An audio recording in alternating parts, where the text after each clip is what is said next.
Næringsrige søer er søer, der har fået tilført for mange næringsstoffer, enten fosfat eller nitrat, fra f.eks. gødning, som der bliver tilført ved hjælp fra dræn eller fra overfladevand fra de dyrkede marker. Som vi ser på billedet, så påvirker næringsstofferne hele søen. Det medvirker blandt andet til, at der kommer meget planteplankton, som dyreplankton spiser. Der vil så også komme mange fredfisk, der bliver spist af rovfiskene. Når organismerne og fiskene så dør, så vil nedbryderne så gå i gang med at nedbryde det døde organiske materiale og udsender så derfor flere næringsstoffer. Algerne i søen optager også næringsstofferne og kan derfor vokse.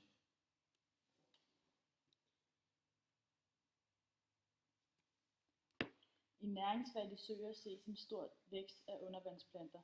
Planterne har en positiv effekt på bundforholdene i søen, da sedimentet ikke så nemt bliver hvirvlet op.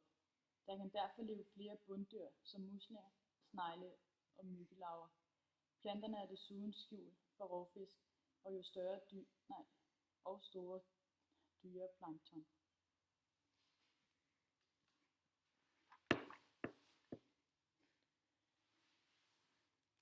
Bundplanterne bliver spist af snegle og muslinger, som også spiser planteplankton og småt dyreplankton.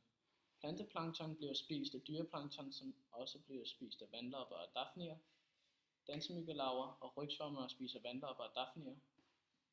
Aborren spiser også vandlopper og dafni, og også dansemyggelarver og rygsvømmere. Aborren bliver spist af geden, og geden bliver spist af skarven.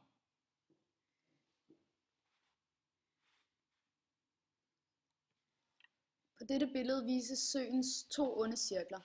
Søen er blevet forurenet, og dermed fremmes algevæksten.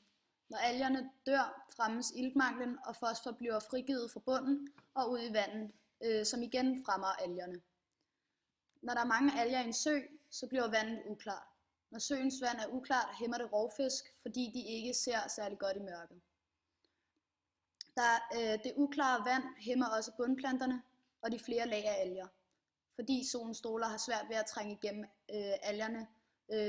algernes første lag. Når rovfiskene hæmmes, fremmer det skidtfiskene, fordi de ikke bliver spist. Dermed bliver dyreplanktonen hæmmet, fordi skidtfiskene bliver flertal og spiser dyreplanktonen.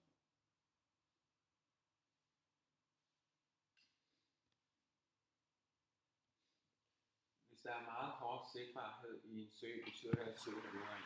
Det er primært alger, der blokerer det blotte øje for at se igennem vandet. Der kan også være andre faktorer, der spiller ind. For eksempel træsblade kan også blokke for sigtbarheden. Planteplankton falder på grund af fosforfalder. Grunden til, at det sker, er på grund af, at planteplanktonen har brug for fosfor for at leve. Så når der er meget lav fosfor i forår og sommer, så dør planteplanktonen. Dyreplankton dør også, fordi planteplankton dør. Så der er ikke noget at nære af for dyreplankton. Kvælstof stiger og falder sammen med fosfor igennem hele året. Hvis der ikke er kvælstof, vil planter ikke være i stand til at gro under vandet.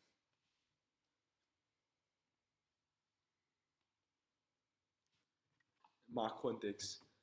Det der er et makroindeks. Det bruges til at måle søers vandkvalitet. Makroindekset viser en række dyregrupper, som man kan se på venstre side. Skalaen går fra 0 til 10. Vandkvaliteten afhænger af, hvilke arter man kan finde, hvor mange arter man finder, og antal dyr man finder. 0 er, hvis der ikke er nogen dyr i søen, eventuelt nogle døde fisk eller sådan, men ellers er der ikke så meget.